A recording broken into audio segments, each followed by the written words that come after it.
another night of violent protests. Violent protests are continuing across the country. Let's get one thing straight.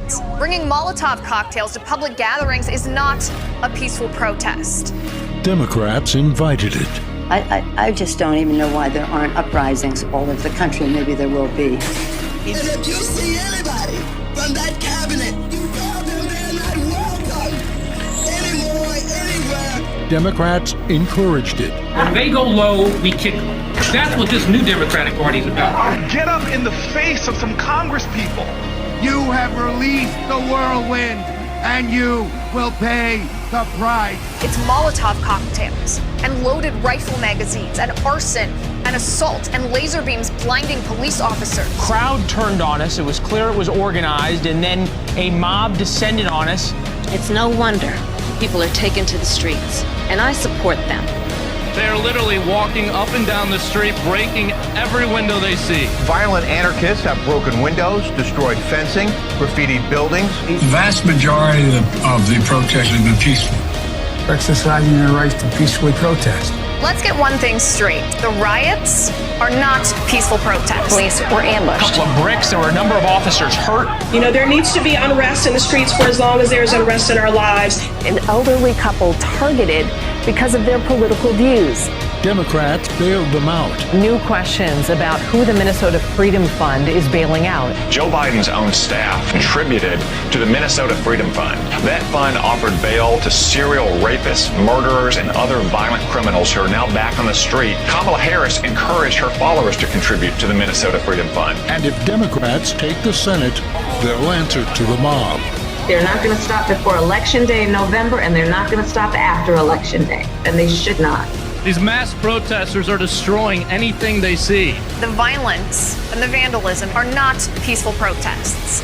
Say no to the mob. If you think we're rallying now, you ain't seen nothing yet. You won't know what hit you.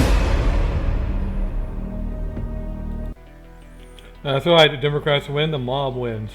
Welcome to the Bill Mason Show. Here we go. And you know what? I know that we talk off the air about how this is something, this is news. I don't want to talk about this, but it's almost like you have to, because this is what some people deal with on their everyday.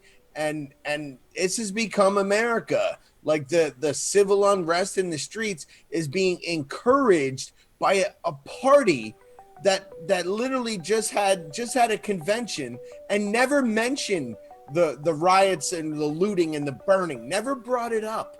But now all of the sudden they encourage it in certain circles where they think it won't be reposted or whatever, and then they condemn it on like MSNBC or something like that. So they're playing both sides of the coin, and it's only because they realize the American people can't stand it anymore. Right. Well, we're fed up. Too much. Yes. I mean, there's black Americans fed up. There's white Americans fed up. Asian Americans fed up. Hispanic. Everybody's fed up. If they're patriot, they want a country to survive like it is, and freedom, not socialism. Let's take a look at this video. We have a black American patriot that is totally fed up. Take a look. Okay. I remember telling you people, when white people get fed up, they gonna fight back. And when they fight back, it won't be pretty. You don't want to call them racist and want to call them every name under God's green earth. That kid in Kenosha is just the start. They're gonna get fed up. And when they get fed up, they outnumber you. Do not forget that it was people like this that stood up to the British. And they had an army. And these were just villagers who were fed up. You can only push the American people around so much, BLM. I would not like to be you in a couple of months if you keep this crap up. Ooh, it's gonna be bad. You think a blown bicep with a bullet is bad. You think one person shot in the stomach is bad. You think losing your cap is bad. Wait until every last one of you gets put down. I'm just going to sit on the sidelines with my popcorn and watch. I might join in, but I will definitely be watching. I might even put on Let the Bodies Hit the Floor, because this is going to be good.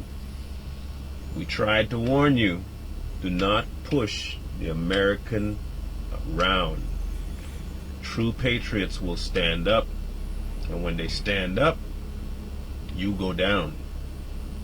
The British learned the hard way, and I guess y'all stubborn morons need to learn the same way.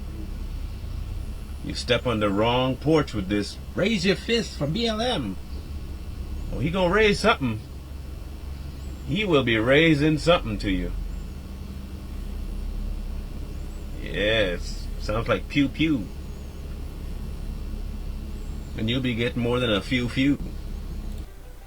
There we go. So, I mean, he's right. I mean, we can't keep on like this. You just won't keep on, and something's going to have to happen. And I think the big part of the Democrat strategy here is, once again, like you stated it perfectly. You said they overplayed their hand, because now it's coming in the reports, now that the insurance claims are being filed, that these businesses are being blown up and burned are immigrant owned.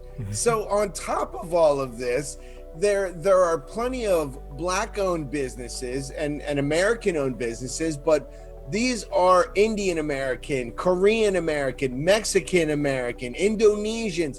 These are people that just got here to better their life, and they are watching the Democrats let their life be burned to the ground. Well, So we have a video of that. I mean, actually, we don't have it right now, but we'll play it next time. We have a black store owner, Circle K. You see that video? Yep. And she was out there complaining to the protesters because they burned their place down. They trashed it.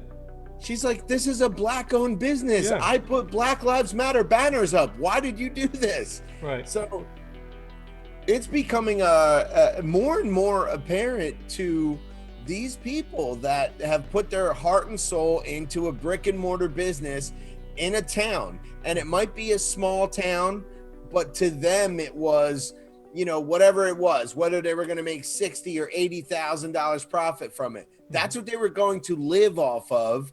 And they were going to provide that little service, whether it's a nail salon, a hair salon. And that's the other thing that drove me batshit crazy, is that in the one black community in Kenosha, the nail salon was like, the lady was saying, she was blurred out because she didn't want to show her face, but she was like, I saw these women begging for appointments to get their nails done three days before they were throwing firebombs into the nail salon. So she's like, I recognize these people. Like, this is the thing, like, they use all these businesses on a daily basis, and these were mostly immigrants that own them. Like, these smaller little bodega shops and nail salons and all this stuff, not to generalize that immigrants use those type of businesses, but those were the ones that took the severe damage, and those are the ones that have to consider whether they're going to reopen in that town,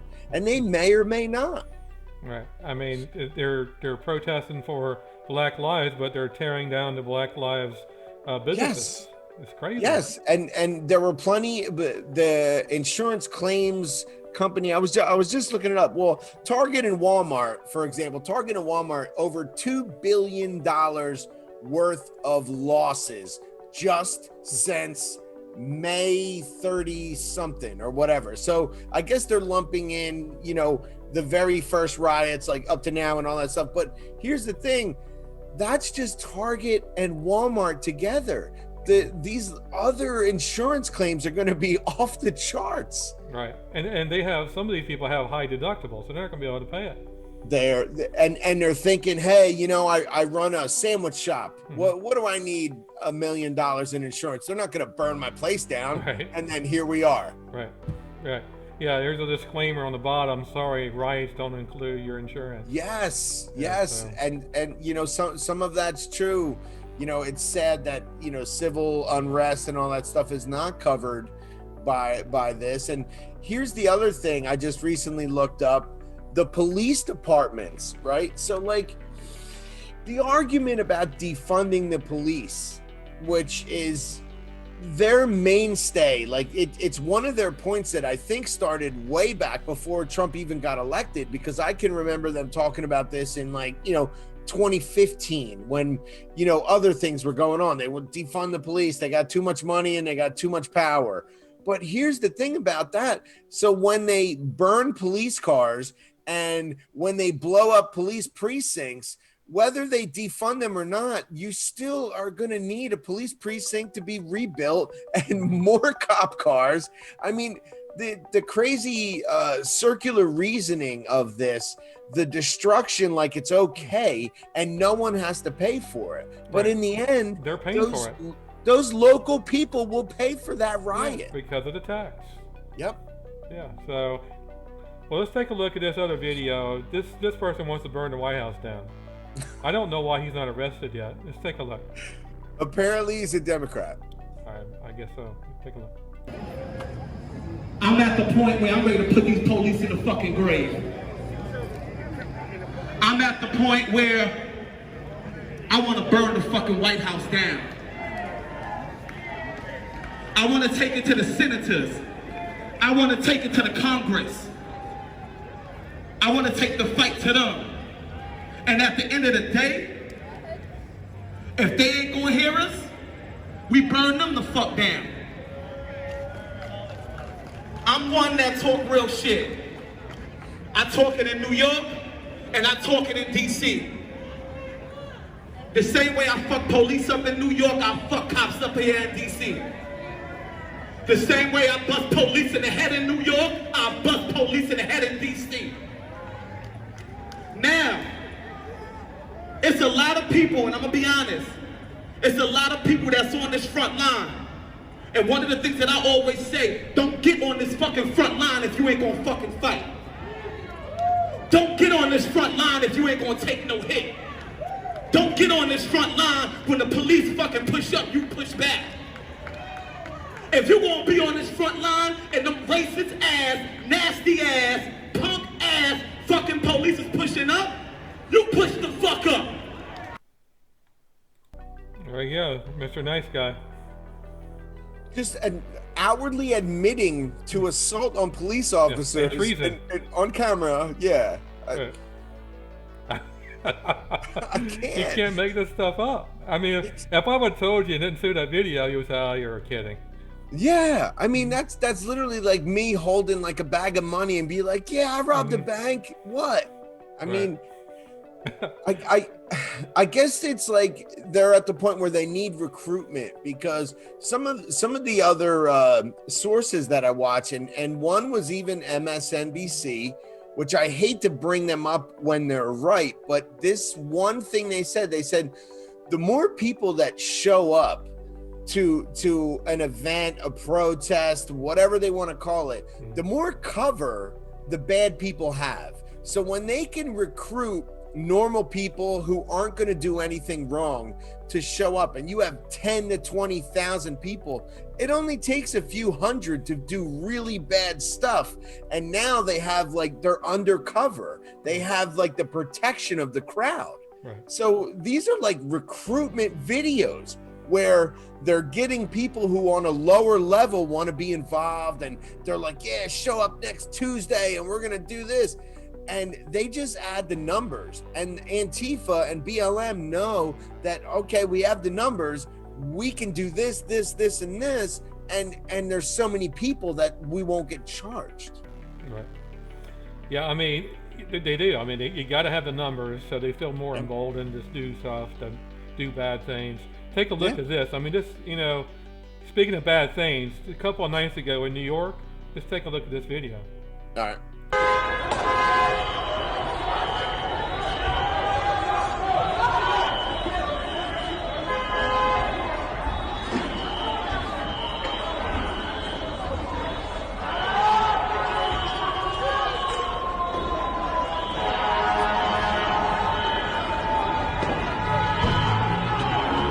Now we got a Rolls Royce, bro.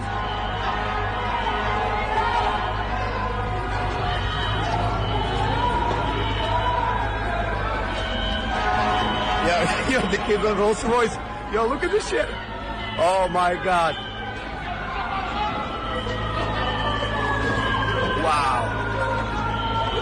Yo. Holy shit.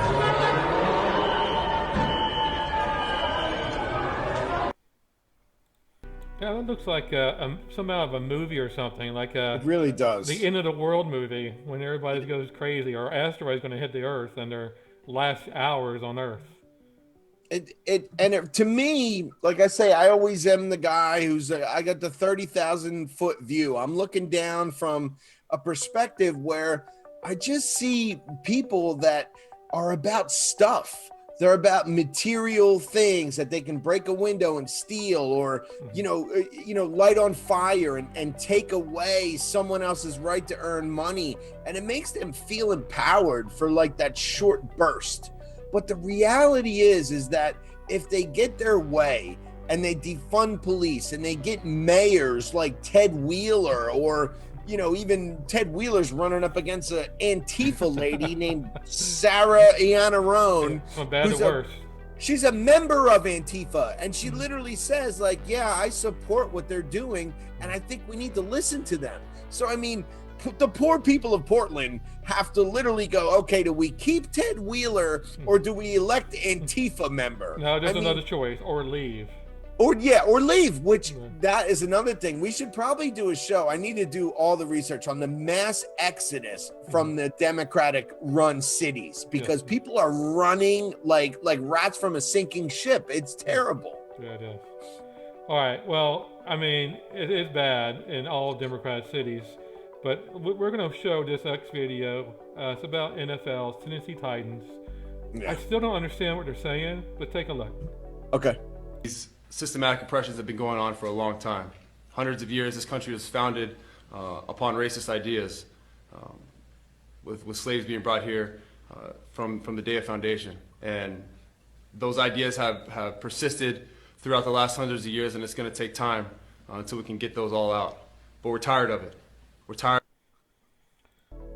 They're tired of making millions of dollars. Well, it's also like we talked about it a couple shows ago. It's kind of like you see it's like the white guy who's got to do the speaking, and it's like take your knee and bend the knee. You know what I mean? Like almost Game of Thrones type of stuff. Like bend the knee, prove that you're giving up. And it's kind of like an homage to BLM, and I get it in the professional athlete lifestyle.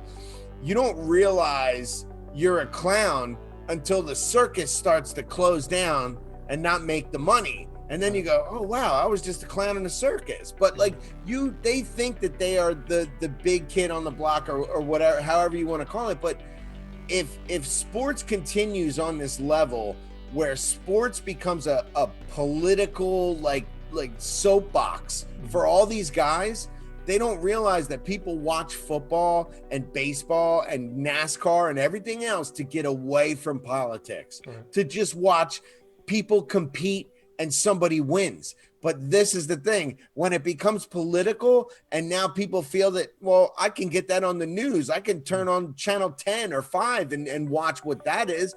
Why would they watch sports? Yeah, I can go to CNN and watch that all day long. That's what I mean. And on the flip side, now, the NFL is letting, Jacob's name be like all over their helmets and all this other stuff. And it's like, the reality is that it's not that it's just open political discourse. It's one-sided politics in sports. So that's going to turn off, and they're going to realize when it's too late that the people that supported them are on the opposite side of those things. And sports in general is going to suffer. And I feel bad, a lot of these millionaires are going to see their checks dry up when the stadiums are empty, when they're fully open. I like football, but I just can't watch that stuff.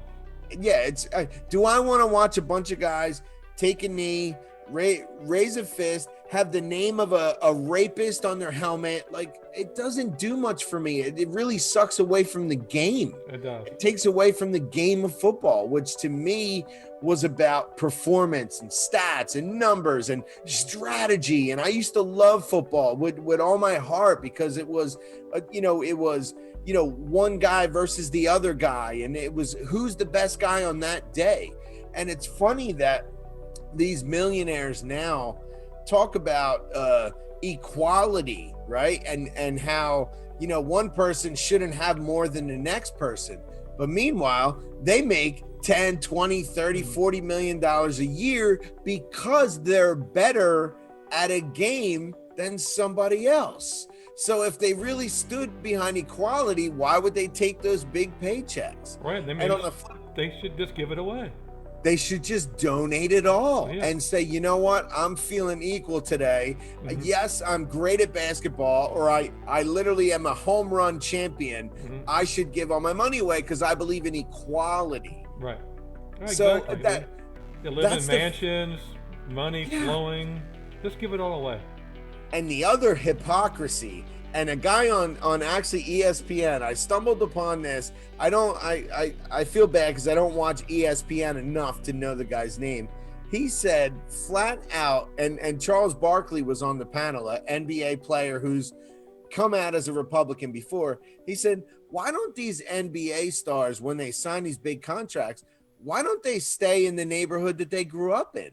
And Charles Barkley goes, because they're afraid of black people. They're not afraid of the police.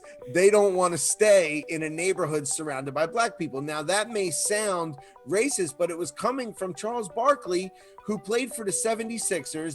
This is why I know about him. And, he admitted, he said, yeah, I don't want to live in the hood. Like, I know how hard that is. That's a hard life. I excelled and I moved on, and the equality is the reason that I'm not there, is because I'm a great athlete. And that was the one thing that separated me from the masses. So this whole round robin argument that keeps going on, it ends up not making sense to these guys that are taking a knee on the football field or not playing basketball games because of a guy getting shot. Because if they really believe what they believe, they would live in those neighborhoods. They wouldn't live in the hills. They would live where they grew up. Better. They have millions of dollars. They can make it better. They could, but they won't. They won't. They're not going to build community centers, and they're not going to, enforce community policing standards or whatever they want to talk about, because they live in the hills now. Right. They have 50, 60, 70 million dollars. Yeah. So they don't want that lifestyle. They want to live near the country club. Imagine that. So, I mean, realistically, and they have walls around the house. They love a gated community, and they love to live in a nice area where when their friends come over, they say, wow, look at you. You excelled, LeBron James. I'll call him out. Look at you, you great player. You have this beautiful house and you live in a beautiful neighborhood. Good for you. But in reality, they talk about equality of everyone, but they live in the hypocrisy of a sport where it's one man betters the next. Oh, yeah. All right, well, that's the show tonight. I appreciate you watching us. Make sure you share this video. Very important to share the video. Get the word out. So make sure you subscribe too as well.